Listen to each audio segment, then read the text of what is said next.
with Lowry's. You love everything. That's crossing. with Lowry's. No. That's crossing the line. Can't have soy sauce and Lowry's, dude. I'd have a heart attack right there.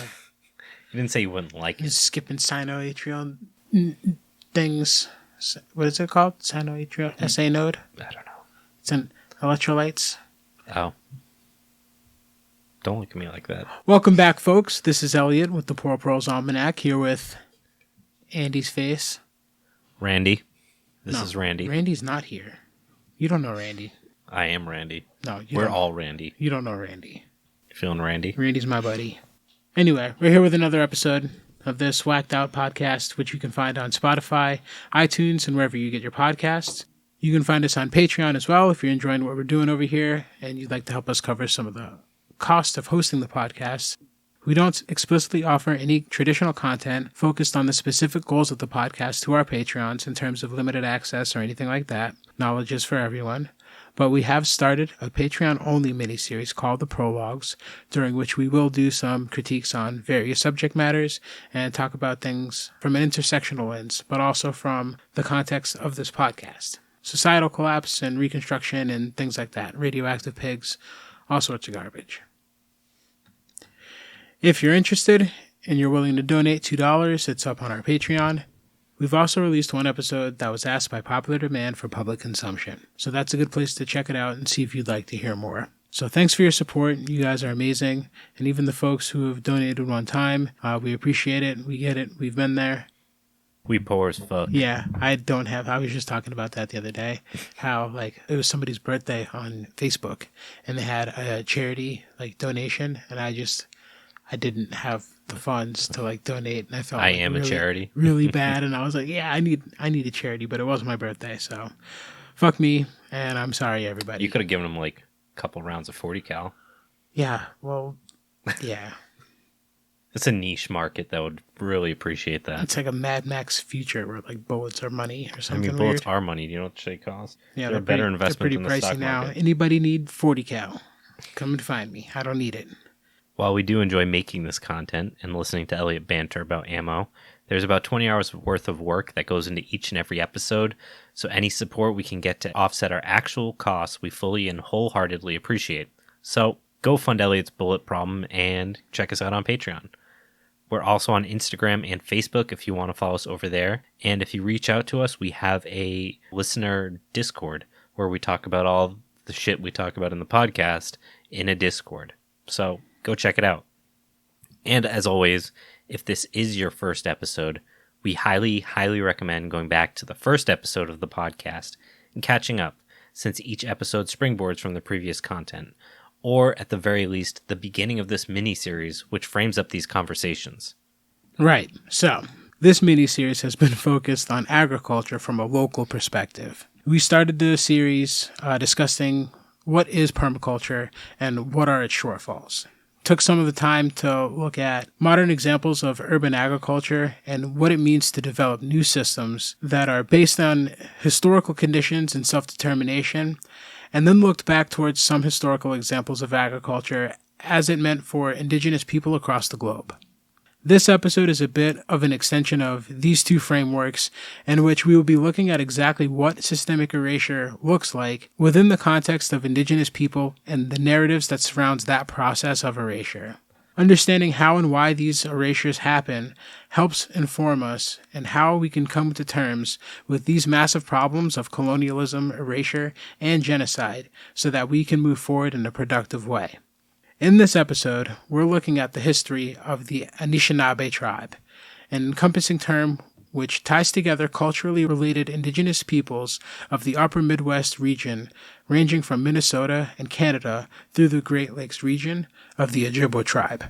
Yeah, so there's a bunch of different terms and loosely associated tribes from this region. Anishinaabe is essentially a wide-ranging regional term that ties the fact that all these cultures are usually closely related.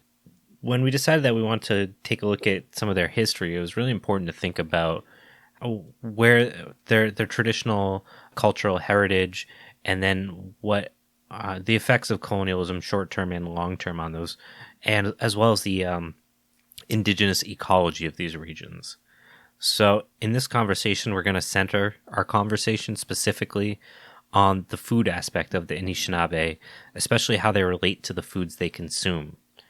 Maintaining the connection between story and seed to provide healthy food, spiritual sustenance, and sustainable harvests are very much present in Anishinaabe communities, for whom specifically the wild rice, or Manoomin, is a life and culture-sustaining food. Manoomin figures centrally in the story of the Anishinaabe people's migration from the Atlantic coastline to the Great Lakes region, or Anishinaabe, the land of the people. The Anishinaabe received a prophecy more than 500 years ago, telling them to follow a migis, or a cowrie shell, that would appear in the sky ahead of them until they reached a place where food grows on the water. Upon seeing Manoomin growing on the lakes and rivers around the Great Lakes, when their migration led them there in the mid-1500s, the Anishinaabe knew that they had found their home. Manoomin, recognized as a gift from the Creator and a marker of home, became a staple food for the Anishinaabe due to its abundance, storability, and nutritional richness.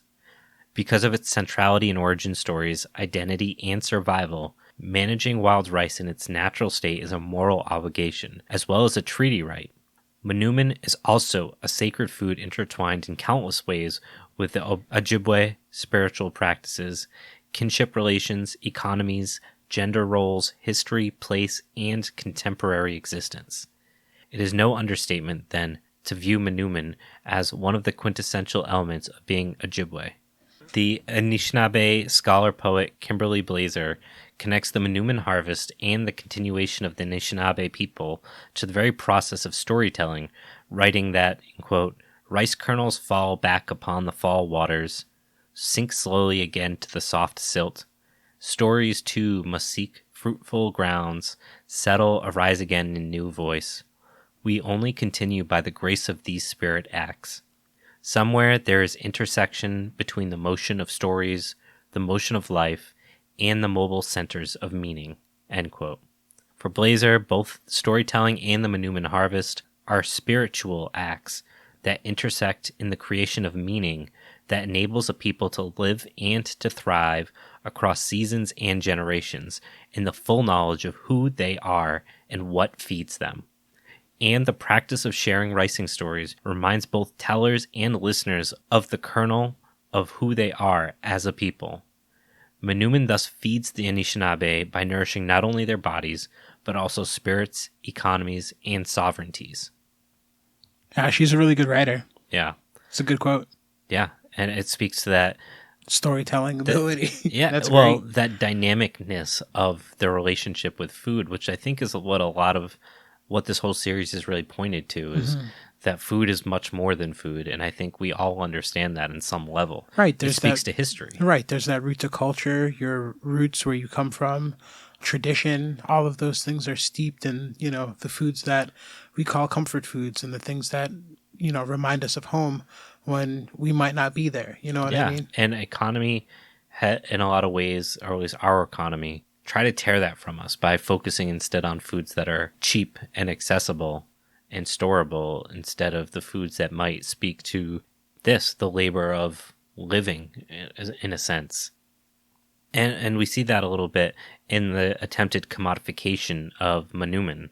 So for approximately 250 years, since the British naturalists sought to commercialize the production of wild rice to feed colonists across the British Empire, Manoomin and Anishinaabe communities have faced the threat of those who want to separate the seed from the story.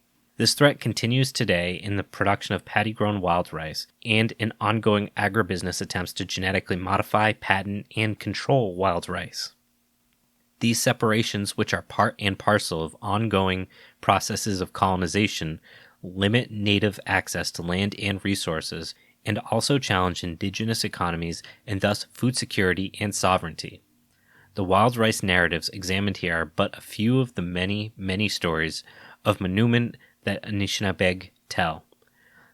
They elucidate the close historical, spiritual, and ecological and material relationships between both the Anishinaabe communities and Manoomin, and demonstrate the importance to Anishinaabe self-determination of maintaining such connection with their food. So, for our listeners, Manoomin is the Anishinaabe word for rice. but it also means so much more than rice. It's like it almost has a spirit in itself. Yeah, and it's multifaceted. Rice isn't just a thing you eat. It's a part of your history. It's a part of the stories. There's layers to what rice is in the same way. A cemetery isn't just a place where you put bodies. Right. There's a lot of things that are tied to that object. Right. So it's something that gives them life. It's something that gives them a link to the land that they live in. And it's something that, they rely on year in and year out to sustain their culture and their history and all of it. Yeah, and it ties them to their ancestors. Cool. So understanding Anishinaabe wild rice narrative speaks to the particular kind of indigenous knowledge that is lost in Western understanding of these foods. Much written Anishinaabe botanical information is contained in colonized texts that are alien to the Anishinaabe. These botanical texts serve the interests of colonizers and the processes of systemic racism and oppression, or they present information according to the philosophies, cosmologies, and knowledge-keeping systems of the colonizers. To decolonize such texts, or to produce new decolonized texts, involves understanding how culture maintains knowledge. We are not just talking about knowledge, we are talking about Anishinaabe Gikin Da'asawan, our specific knowledge, unique to the Anishinaabe people, which includes not just information, but also the synthesis of our personal teachings. End quote. Connecting seed and story is part of the process of decolonization, the ultimate goal of which is to ensure that botanical Gikin Da'asawan is useful to Anishinaabe communities. And again, that big word, Gikin Da'asawan, is a Anishinaabe word for not just the knowledge of the rice, but it's like their cultural knowledge and their history that is included with passing along that knowledge. Yeah. It's all encompassing. Yeah, knowledge is experiential. Right. And a life experience that's being passed on. And the food, or in this case, the Manoomin, is part of that experiential process. And trying to pull the Manoomin out of that experiential relationship makes it lesser than what it is with it.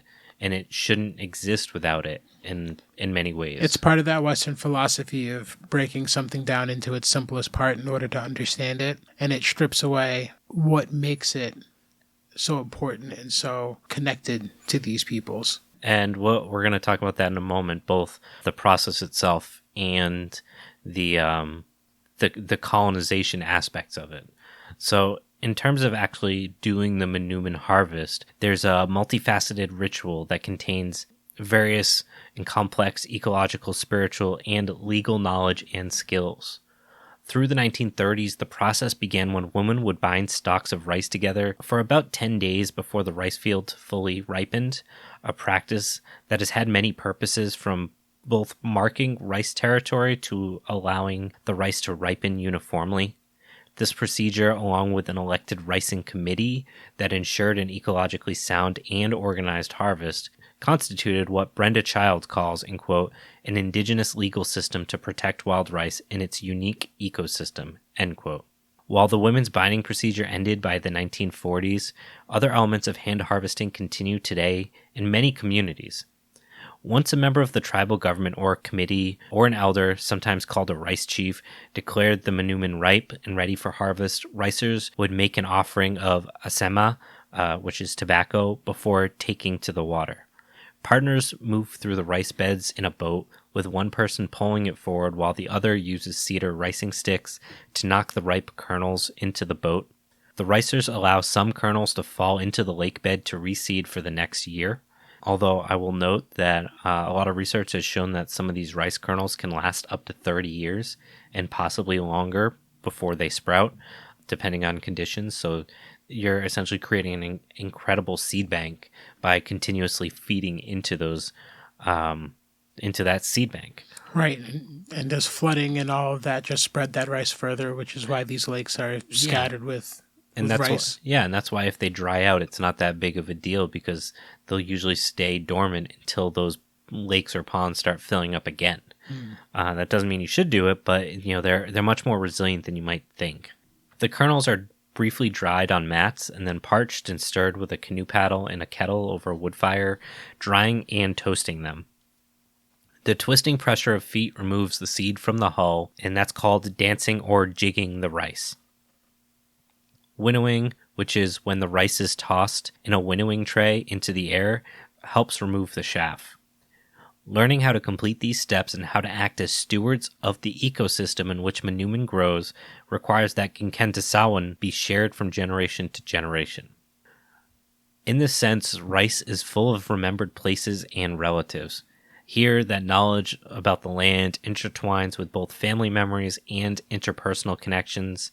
Places and relatives are woven together so closely that particular lakes and rivers themselves are part of those relationships.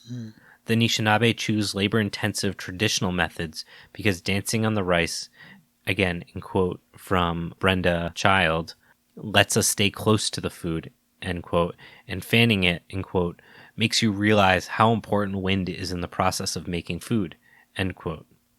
Ricing is, in fact, in this way, a dynamic, social, and storytelling occasion. While Anishinaabe literary practices maintain and support the connection between story and seed, colonized texts do the opposite. That is, they separate Manoomin from Anishinaabe systems of knowledge, to the detriment of both the colonizers and the indigenous people. This history of cultural separation perhaps begins in the late 1760s at the end of the, in quote, Little Ice Age that preceded the Industrial Revolution, a time when British nationalists investigated the potential for wild rice to be adapted for cultivation and used throughout the British Empire, particularly in England and other areas that were quite cold. European observers had assumed that the Indians only harvested the Manoomin, but did nothing to control or develop the plant, which reproduced as independently and as copiously as a weed. They recognized that Manoomin was nutritious and plentiful, but knew very little about its connection to indigenous cultures and clearly did not even begin to understand both the sacred and ceremonial meaning. The colonizers envisioned uprooting and transplanting Manoomin, theorizing and planning how to change and commercially cultivate wild rice. For example, botanist John Mitchell argued in 1767 that, in quote, once improved for commercial cultivation, wild rice would also provide a unique commodity for imperial trade, one that would not interfere with the mother country's own produce, end quote.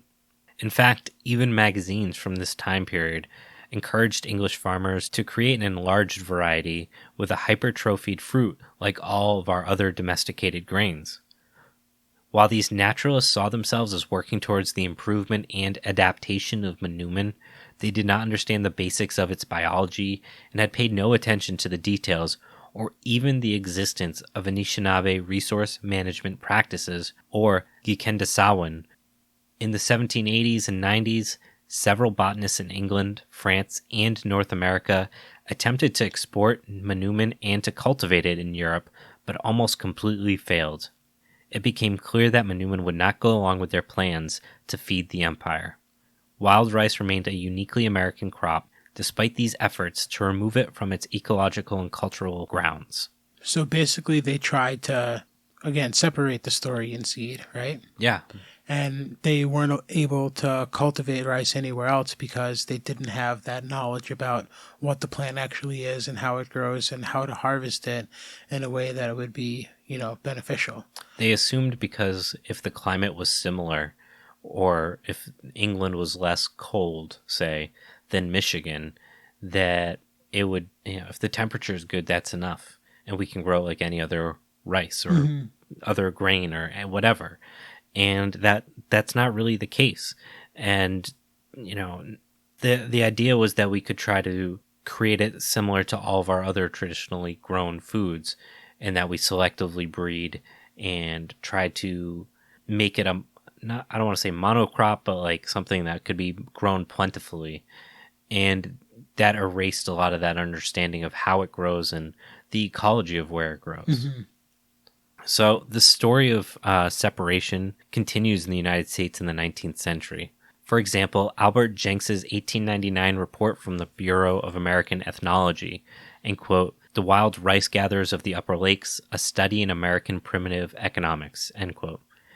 Jenks, a University of Michigan researcher, wrote his study during allotment and its aftermath when Minnesota Anishinaabe were fighting hard to hold on to their land and resources while the white settlers and resource extraction corporations forcefully and often illegally worked to alienate these nations from their land. Jenks' main thesis is that looking at indigenous wild rice populations can help us understand the ascendance of economics motive in primitive humans, end quote. So, yeah, he was kind of a dick. A little bit. Fuck you, Jenks.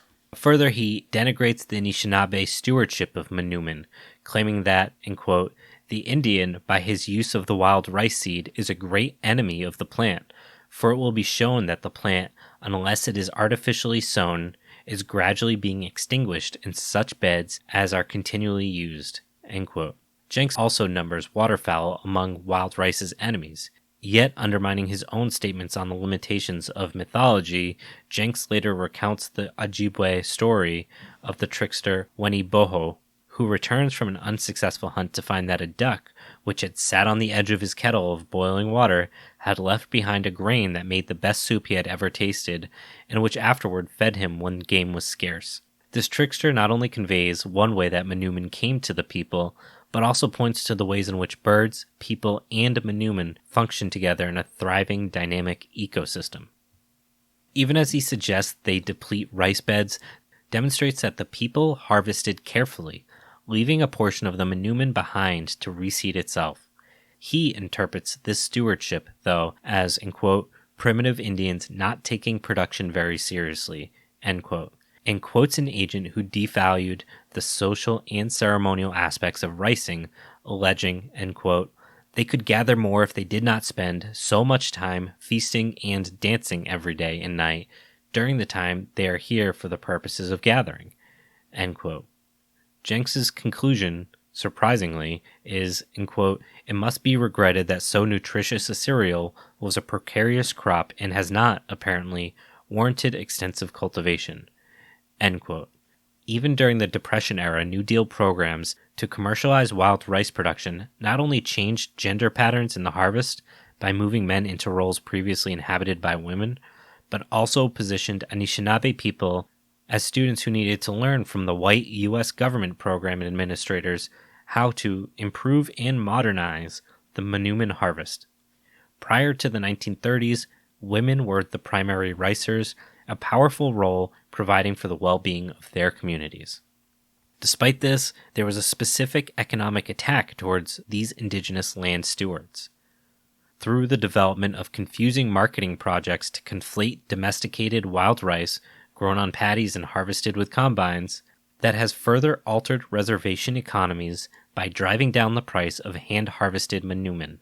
Further, projects to map the genome of Manoomin into patent sterile versions of the plant have raised serious concerns about cross-pollination of wild Manoomin with GMO rice, threatening the very existence of the Anishinaabe staple. So we can see here that there's multiple ways that colonization continues, despite the fact that you could say we're not taking more land, and I say we as white Americans or non-indigenous Americans. U.S. government. Yeah, the U.S. government. That there's so many things that are still going on that are a direct attack against these people and the way they live, by cutting them out economically, by threatening the foodways that they have because of things like cross-pollination, and trying to detangle the relationship that these indigenous tribes had with the foodways around them. Right. Whether that's legal or whatever. Yeah, and we can, the days of maybe raiding tribes might be over physically, but psychologically and economically, they're still quite alive and well. Right. And I don't, when we talk about these things, I think it's easy to see a meme that says like colonization is still happening, but to understand quite literally what that means is much different. Right. So this continuous presence of a rich and varied collection of wild rice stories among Anishinaabe signifies a long-standing legal claim of connection between Manoomin and the people. Wild rice stories are not only told alongside the lake and during family gatherings, but also in the courtroom, where the Anishinaabe fight for recognition of their rights to their lands and their role as stewards of ricing habitats. Treaties provide Anishinaabe people the right to their rice, not genetically modified organisms that have been built upon the genetic code of the grass. Continuing the harvest maintains not just a way of life, but Mino Bima'adazoin, the good life, in English. Life as it was meant to be, is basically what the word means. It's a big one. As we continue to build this understanding of the triangulations of these different aspects, a specific term comes to mind, transmotion, end quote, embodies tribal sovereignty through the imaginative and visionary links of story, tribal memory, and environmental knowledge. Willingness to hear and participate in the stories and experiences, like ricing, that pull people together. End quote. The Ojibwa understand that their relationship to wild rice through stories known to many from childhood. In fact, Anishinaabe storytellers and food activists are often one and the same. Both connect the process of ricing to the telling of ricing stories, speaking often about how stories maintain Gikendasalin. As the poet we quoted earlier, Kimberly Blazer, explains, end quote, when I investigate the native seed banks that seek to preserve indigenous varieties of tribal foods like wild rice, I think also of the vast story banks that preserve Anishinaabe beliefs and tradition. Each storytelling is both harvest and reseeding, end quote. Story and action intertwine, and ricing becomes decolonized, and decolonizing knowledge and process which can never be separated from story. Anishinaabe communities today create and sustain the good life, a healthy life, by fighting to maintain the wildness of wild rice. Working together, writers, activists, ricers, storytellers act as cultural and environmental stewards by engaging in projects that affirm Anishinaabe rights to Manoomin and to community health and self-determination. Programs like Native Harvest, Red Lake Nations Foods, and Net Lake Wild Rice simultaneously work on food access, habitat sustainability, and reinvigorating traditional economies. The Intertribal Agricultural Council hosts an annual Great Lakes Intertribal Food Summit, at which storytellers, elders, researchers, Foodways teachers, and chefs can share their knowledge of Manoomin and cook and eat together. Collections of recipes, such as Hyde Erdrich's original local indigenous foods, stories and recipes from the Upper Midwest, Native Harvests, Let's Cook Our Foods, and the Dream of Wild Health Farm cookbook. Juxtapose recipes and Diba'a Jamawanan. I got it. And teach how to prepare healthy food meals from Manoomin and other indigenous foods. Organizations like White Earth Land Recovery Project fight against genetic modification of Manoomin and biopiracy, which I didn't know was a word. All of these projects and many others tell Manoomin narratives to propagate Gikenda'asoan in order to achieve their goals of food sovereignty and Anishinaabe culture, spiritual, and physical health. Wendy Geniusz explains that the priority of decolonized Anishinaabe Gikenda'asoan is, end quote, to revitalize this knowledge within our own lives so that it will be there for our children and grandchildren and their children and grandchildren, end quote. Clearly then, Merilu Awiakta's insistence on the importance of keeping story and seed together rings as true for Manoomin as it does for corn. In a time when climate change, pipelines, and continued experimentation with GMOs and paddy-grown rice continue to threaten Manoomin, Anishinaabe people create and convey Gikenda'asoan about Manoomin, telling stories that nourish as an act of survivance. Their sense of decolonization means trying to bring their culture back to life. Well, I don't want to say back to life. Well, it's trying to keep the spirit of their culture intact and alive without being broken down into pieces. And genuinely. Right. It's trying to keep the Manoomin as part of their culture without... Yeah, and this is something we talked about. Good. Well, again, it comes down to the Western idea of like ownership. They don't own this rice, but they do own their history and their cultural identity, and you shouldn't be able to really you shouldn't be able to take that away. No, and I was thinking about the Satayama farms in Japan, and what their solution to save the Satayama has been to make public parks where people do the things to maintain the landscape, but it's not really working. It's working a little bit, but not as much as it should, because they're just going through the motions. They're not invested in it culturally. Right, it's a cheap copy. It's a representation or a replica. Yeah. And in this sense, they're really challenging that by genuinely revitalizing these practices, knowledges, and foodways. For example, in 2003, there was a newly formed Masters of Indigenous Knowledge and Philosophy program of the Seven Generations Education Institute, which is nestled between Couchiking First Nation Reserve and Fort Francis, Ontario, on Agency 1 land, which began developing Biskabiang approaches to research that attempt to decolonize the Anishinaabe and their knowledge. The Biskabiang approach to research was developed in courses for the Masters of Indigenous Knowledge and Philosophy program when students and instructors asked Anishinaabe elders to describe in Ojibwe certain concepts associated with how an Anishinaabe person learns within the Anishinaabe culture. The Anishinaabe academics involved in this project helped the students correlate these Anishinaabe cultural concepts with those of traditional academia. This project resulted in a list of terms in the Ojibwe language describing the Anishinaabe way of being, to be used by those conducting research on Anishinaabe Gikendasawan. Those following Biskabiang approaches to research use these research terms. In the context of this methodology, the word Biskabiang means returning to ourselves. Laura Horton, director of the post-secondary education program at Seven Generations, describes Biskabiang research as a process through which Anishinaabe researchers evaluate how they personally have been affected by colonization and rid themselves of the emotional and psychological baggage they carry from this process, and then return to their ancestral traditions. As far as the survival of Anishinaabe people and culture is concerned, this is the most crucial part of Biskabiang research methodologies. Not only does this approach to research give Anishinaabe academics and communities a common ground on which to begin talking about research, it also gives all of us a means of coming to terms with the research of imperialism into our heads. So, I think this is really important in how we try to understand what it means to push for decolonization and what that actually looks like in practice.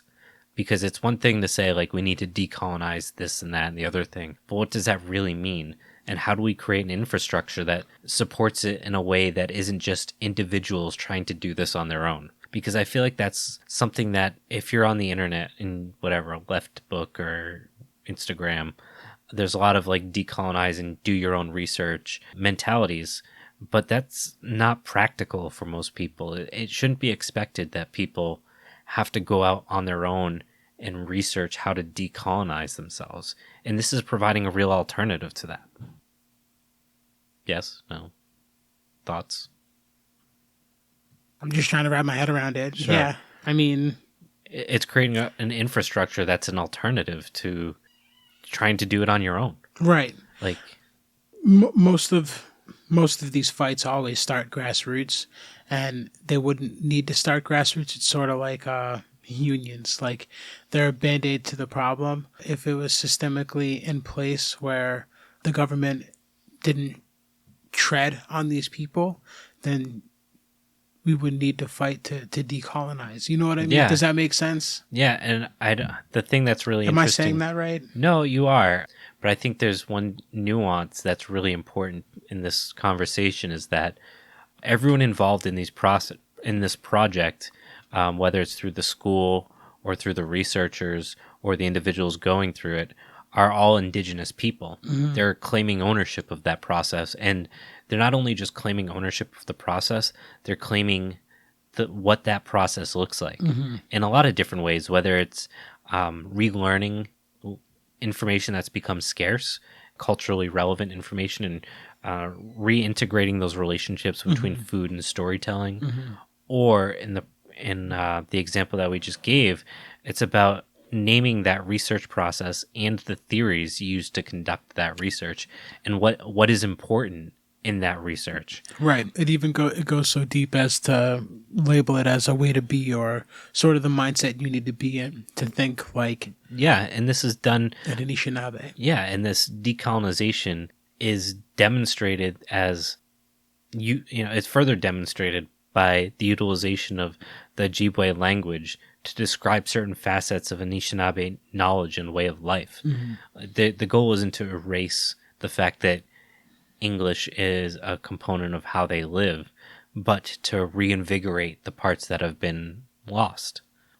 So in this process of looking at these histories and what it looks like when Indigenous people reclaim their voice, identity, and history, we can get a glimpse of what the future may hold if we can continue to move the nozzle forward. What the fuck am I looking for?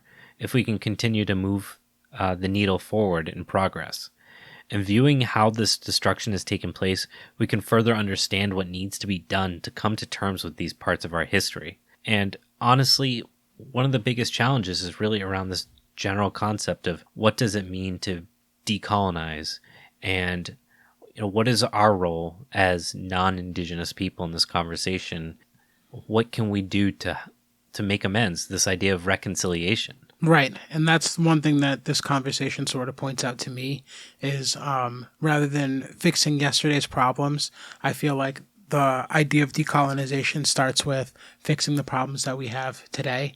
And that comes with addressing those systemic issues that are still causing harm today before we can start to patch up harm that was, old wounds, so to speak. And further, this idea that in order for people to be made whole again, it requires those of us that are not impacted by these actions over history for us to essentially shut up or use our platform to help elevate these conversations and allow them to speak for themselves. And in this sense, they're really doing that. Again, I want to reinforce the fact that the Anishinaabe have essentially built their own infrastructure to re-educate their community about their cultural history and to retie those relationships with the things that are important to them. And it's not, I don't want to say it's not my job as a white person to do that, but it's their own self-determination about what that looks like. It's not my job to tell them what that looks like. Yeah, people should have their own way of passing down their stories and their knowledge and their history. That's what it comes down to. Yeah, and they have that full infrastructure that they own. There's no white guy at the top that's like, I'm John Smith and I'm not Anishinaabe, but I run the school for Anishinaabe. If you look at all the people that are involved, they are indigenous. They're owning their decolonization, and that is crucial. So hopefully you guys enjoyed this episode. It's a little bit different than the last few that we've done, but I think it helps tie together some of these stories. And we've looked at so much of the past, and now it's our job to start thinking about how can we tie this back into our reconciliation of foodways and how we grow food, and these questions about permaculture and all these other subjects that I think this all ties together with. So if you enjoyed this episode, please give us a review on iTunes. If you really enjoyed this episode, you can also give us a tip over on Venmo or check us out on Patreon. We appreciate all the help we could get. Thanks, guys. Yeah, thanks, guys. This is Andy. This is Elliot.